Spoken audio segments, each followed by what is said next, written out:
Good day to each and everyone, especially to our professor, Dr. Mayfloor Posadas. I am Junry M. Esparar, and I belong to Group 5. Our topic is on communication strategies for effective leadership. Here are the members of our team. Me, Junry M. Esparar, Rolando Jr. Z. Peralta, Mark E. Caballes, and Jeneline Solbuan. Here is the outline of our presentation. One is the introduction to communication strategies for effective leadership, followed by the flow in intra-organizational communication in the workplace. Third, barriers to effective leadership communication. And the last is the principles of effective leadership communication. Since I am the first presenter, I will present to you the introduction to communication strategies for effective leadership. I have two objectives in my talk.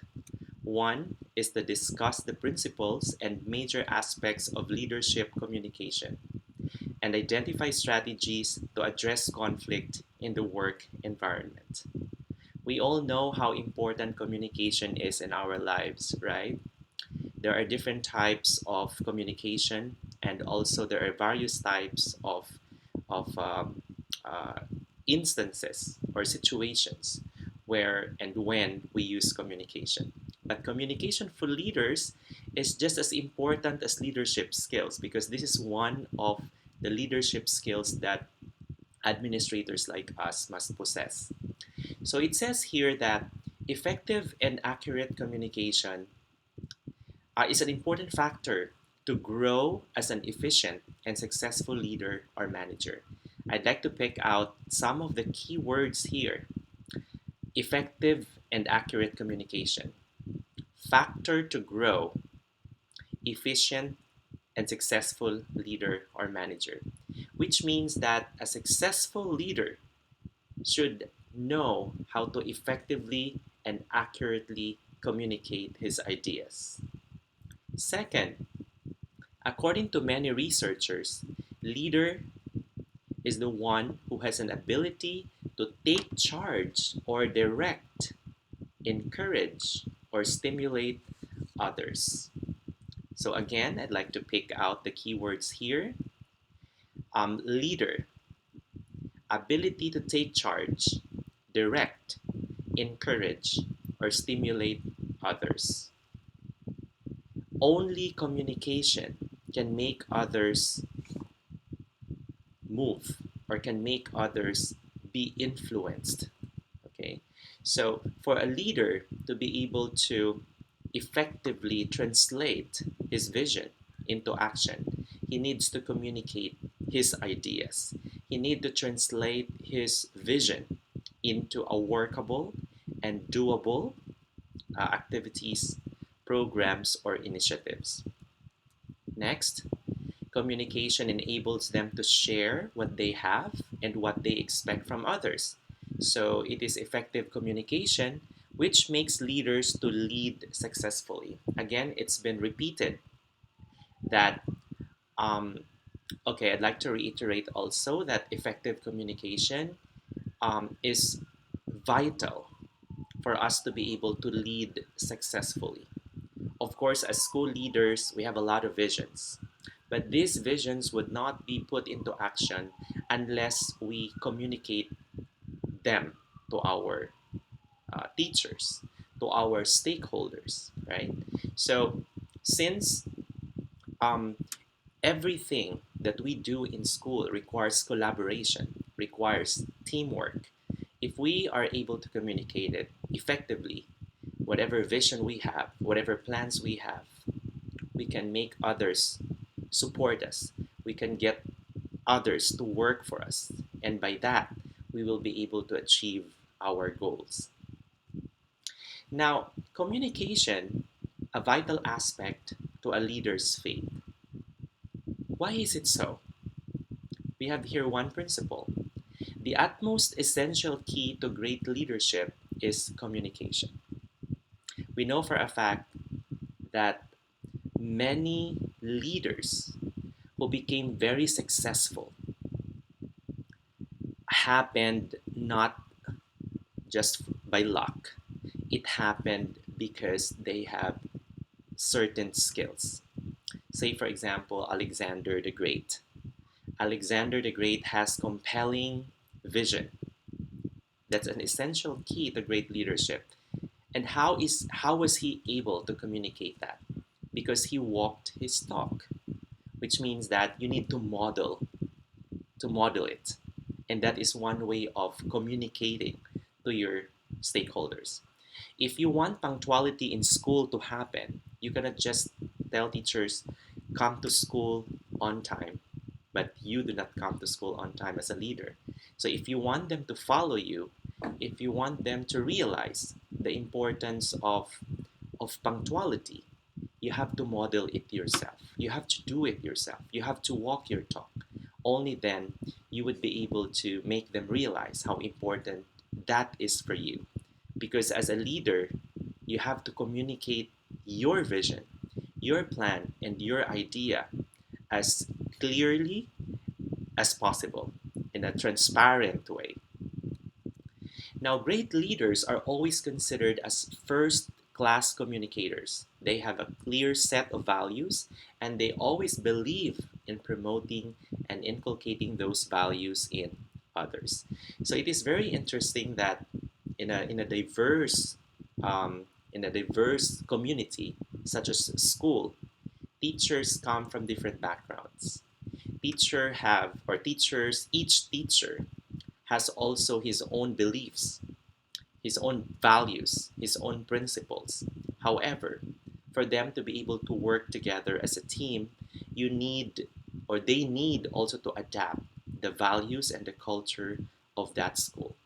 And for you to be able to communicate that, you need to tell them explicitly, you need to model them the values that you have in your school. But of course, it is very important also that you need to communicate this. You have to be candid in telling the teachers, in telling your stakeholders what are the expectations that they need also to meet in your school. So that's part of being a good leader. Now, I'm showing you now the conceptual model for effective leadership communication. As you can see in the bottom part, there are two circles there, leadership and effective communication.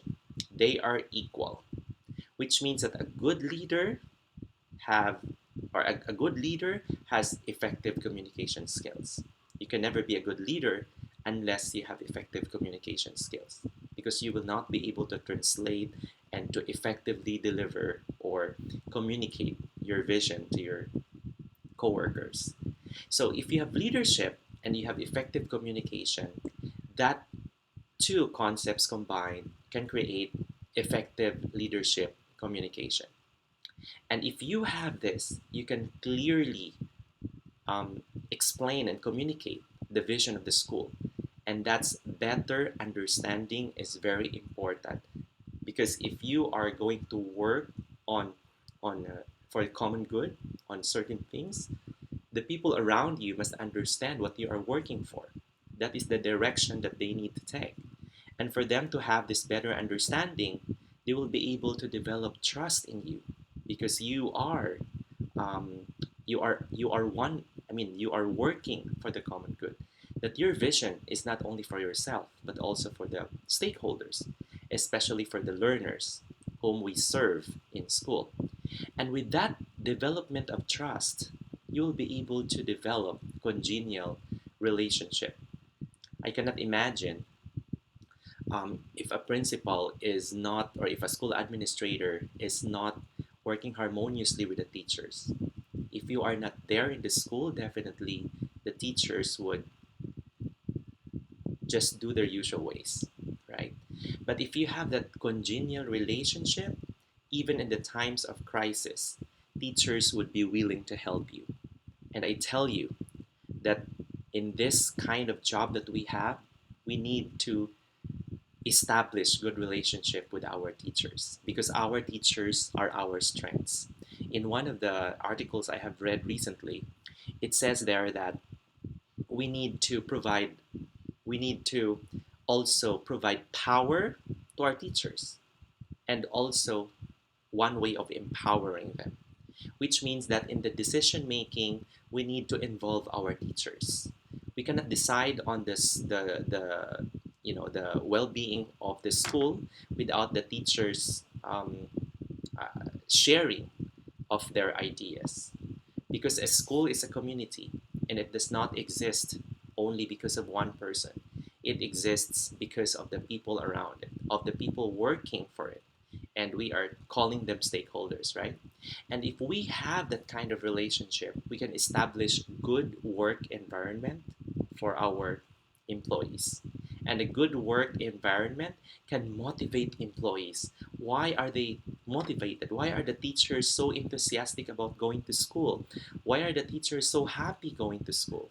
It's because they have a positive work environment. The relationship is good. They trust their leader, and they understand the vision of the leader. And with that motivation, you can create team. So there is a team coordination. And one of the 11 lessons that we could learn from Alexander the Great is actually creating your team. But that team should be supported by a leader. And if that team works together, you can really assure excellent productivity. And in our case, that's quality education. And the only way to measure that, you ask your customers, you ask your students, you ask your stakeholders, and they will tell you what kind of school you have based on the services that you are giving.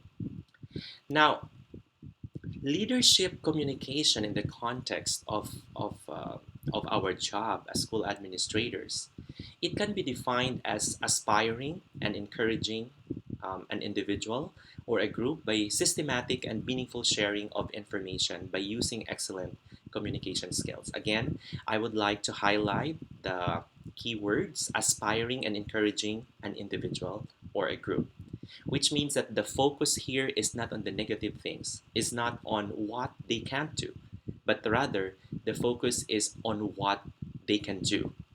Okay, so it's systematic and meaningful sharing of information, and also excellent communication skills. You don't have to be a major in English for you to be able to communicate your ideas, because here what is important is that your vision is clear and that you're able to communicate your vision to your colleagues, to your teachers. Okay. Now, another definition is that of leadership communication is that it is a complex process which starts from developing strategy for communicating, writing precisely, and then speaking effectively to control difficult situations.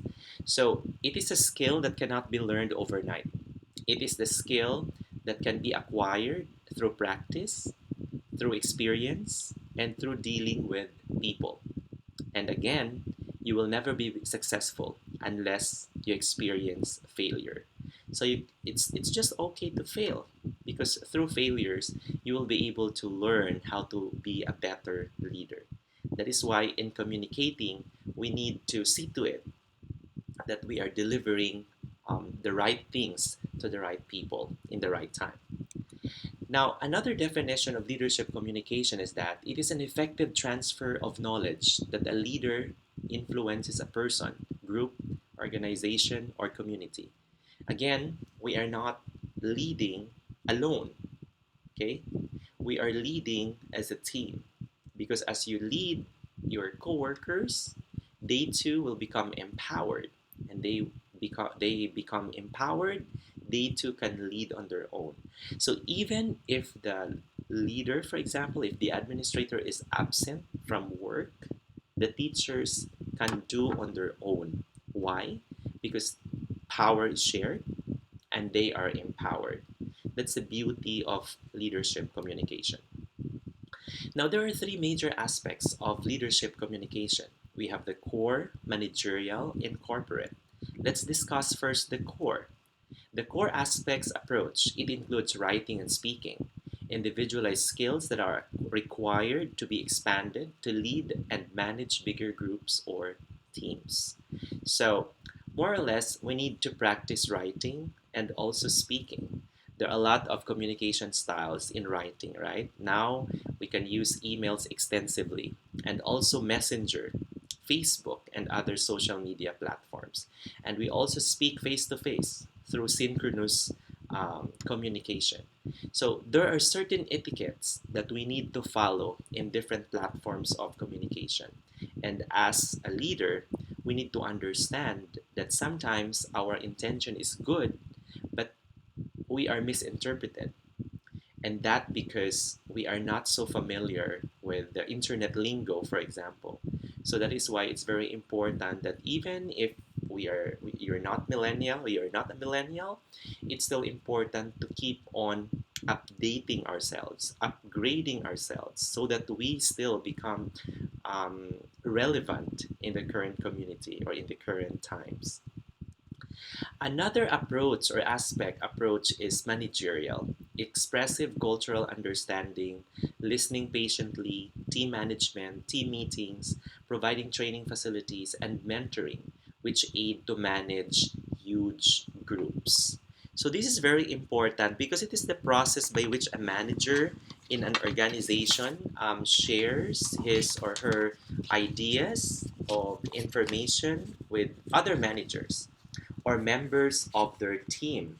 Could be done in two ways depending on the medium, audience, or method involved. So it could be top down, so like from a higher office or from your office, for example, from the superintendent down to the school, or it could be the opposite, downward or bottom up, from schools or from teachers or sometimes from learners going up.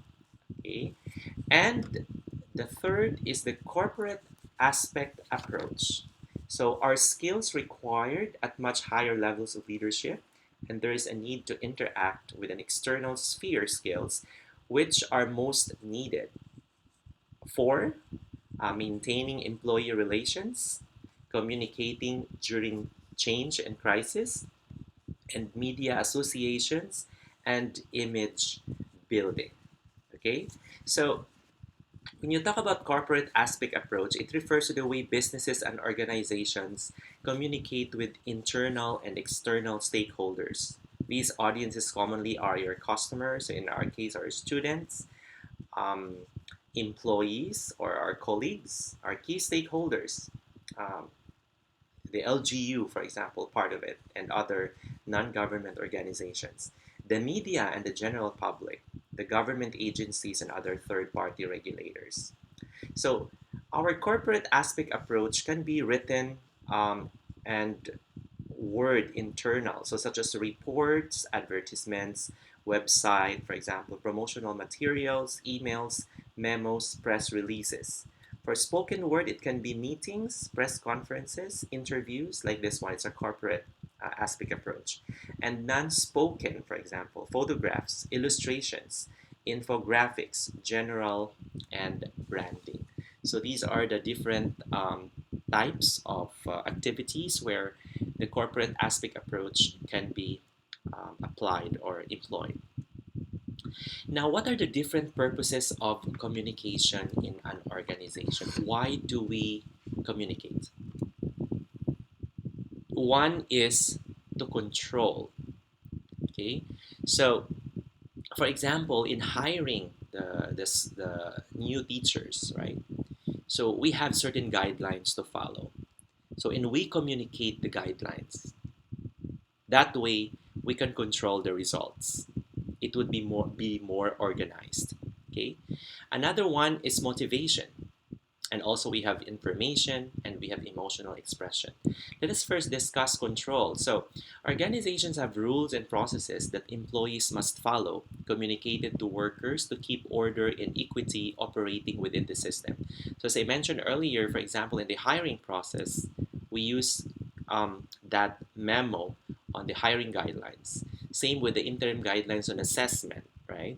So we gotta just allow our teachers to grade the students out of the blue without any guidelines.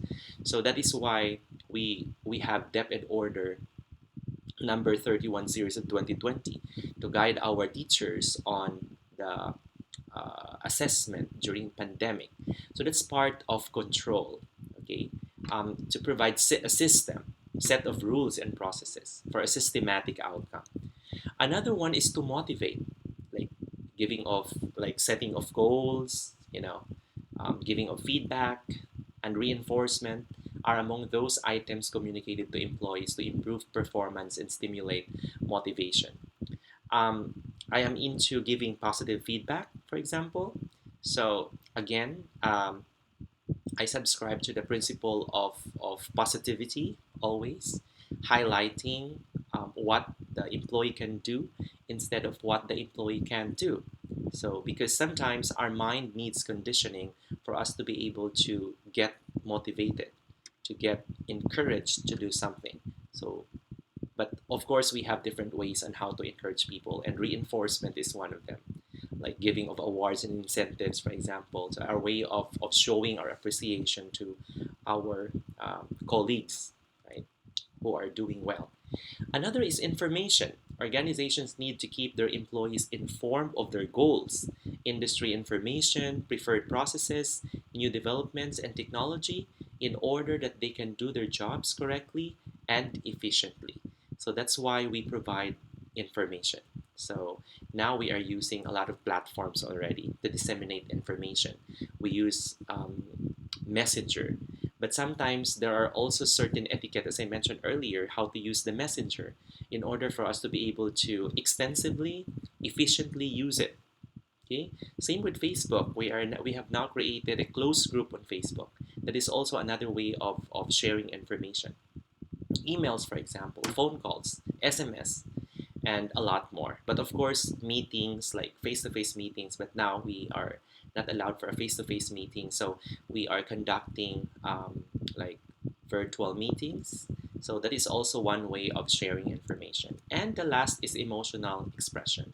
Communication is the means by which employees express themselves, air their grievances, and interact socially. So through communication, we are able to express our emotions. So if we have something that we don't like about the way the school is being run, it's not good that we just keep it to ourselves. We have to provide our teachers an avenue for them to air out their sentiments. In that way, we will be able to improve our leadership because every day is a new learning day. It's a learning experience. That is why we need to provide everyone an avenue, the right platform to air out their grievances. But of course, putting it on Facebook is not a perfect avenue for such kind of what do you call this, of situation. We need to provide a more legit platform or avenue for our employees to air out their emotions. This is one thing that I have actually learned from some of the articles that I've read, that if you are posting your sentiments or your grievances on Facebook, you don't have any plans to settle it because Facebook is not the right avenue for such kind of situation or such kind of grievance or such kind of heartache or whatever it is. So you have to bring it to the right person. So that is why we need to have an open communication at the same time in the office so that teachers also we can hear from them. So we have to consider teachers' expertise, especially in decision making. That is why it's very important to always provide them the power, to decide also and to help you in the decision making. And that way you can empower them to be better versions of themselves. That is one strategy that we call succession planning, because or yeah, planning for succession, because we will not stay as leaders forever. Our teachers, sooner or later, younger teachers will take over our position. So it's best that we can also train them, prepare them, so that when they become like you, they will be able to apply what they have learned from your guidance, from your teachings. Now let's move on to the conflict in the work environment. Is it good to have conflict? Is conflict always good or bad? So Here we have several principles about conflict. So, Principles on Conflict by Joyce, Hocker, and William Wilmot from the book of Bilbao, 2018. Um, Conflict is universal, so which means that it does not happen only in the Philippines. It does not happen only at the Department of Education or at the Central Philippine State University. It happens everywhere.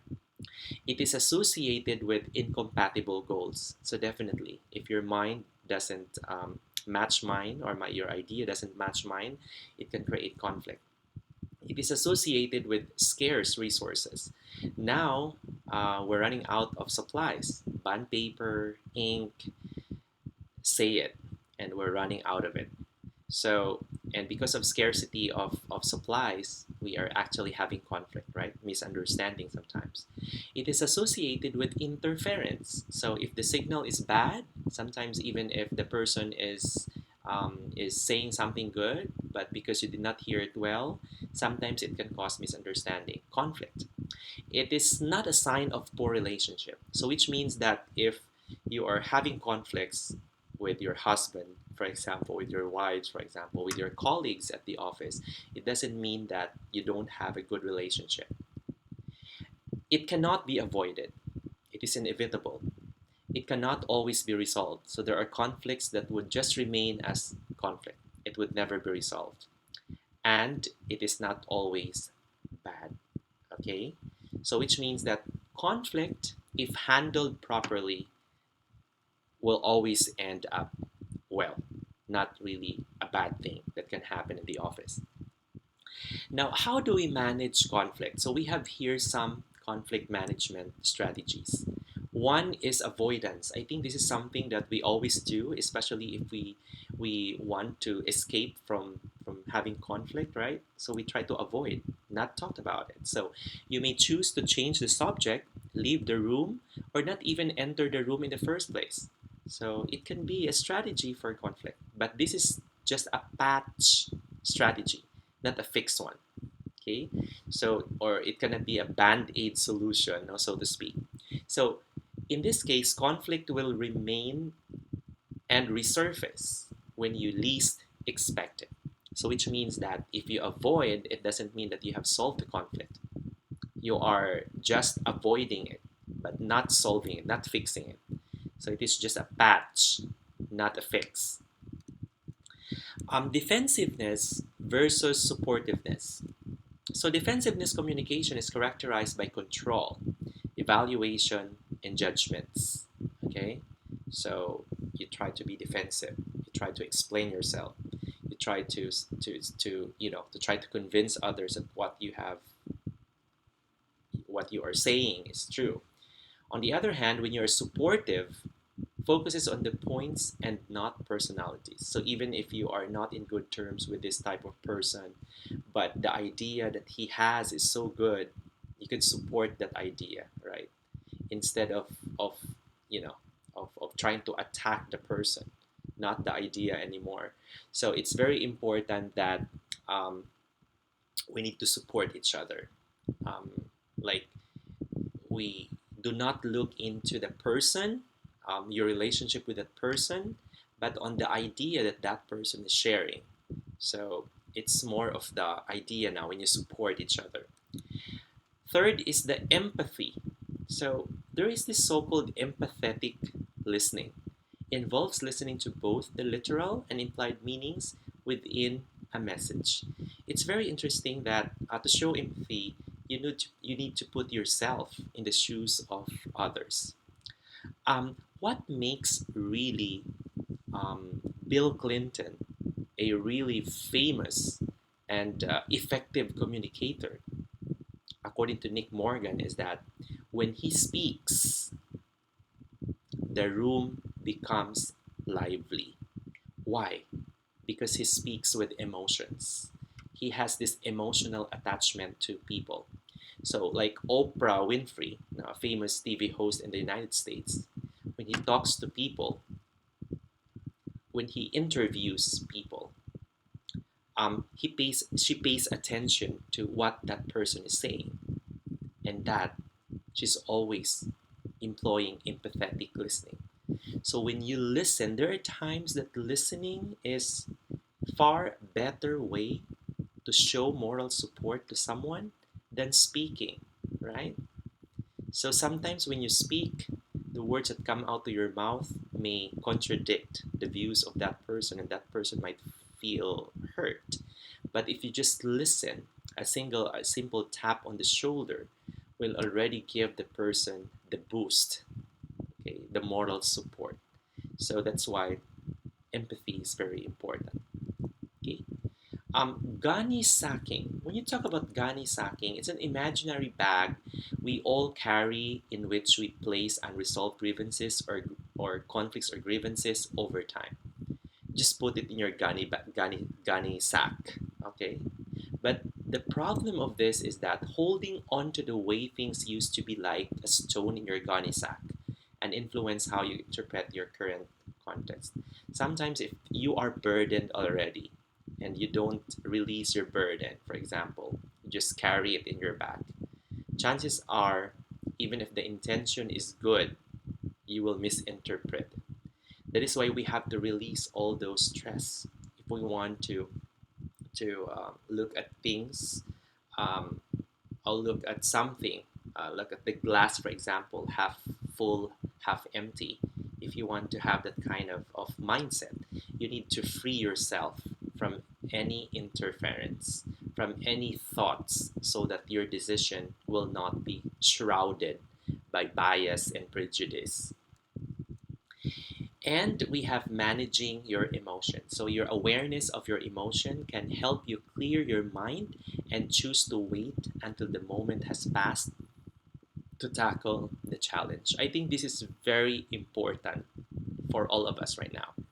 We are so stressed, and sometimes when we meet fire with fire, it can create more conflict. So, we have to let it subside before we deal with it. That's why they said that do not decide when you are at the peak of your emotions. If you are so happy, do not decide. If you are too sad, you shouldn't decide. If you're too angry, you shouldn't decide. You should decide when everything settles down. Why? Because that's when your mind works properly. So sometimes when you're too happy, maybe that is just the euphoria that made you decide on something, even if it's not, it should not have been. So we have to consider that. And the last um, concept that I will discuss today is the grapevine communication. And I think with this picture, you know already what grapevine communication is, right? Okay, so I know that you're aware of it, but what is this grapevine communication? It's an information channel of business communication. So it's a channel of communication. It stretches throughout the organization in all directions, irrespective of the authority levels.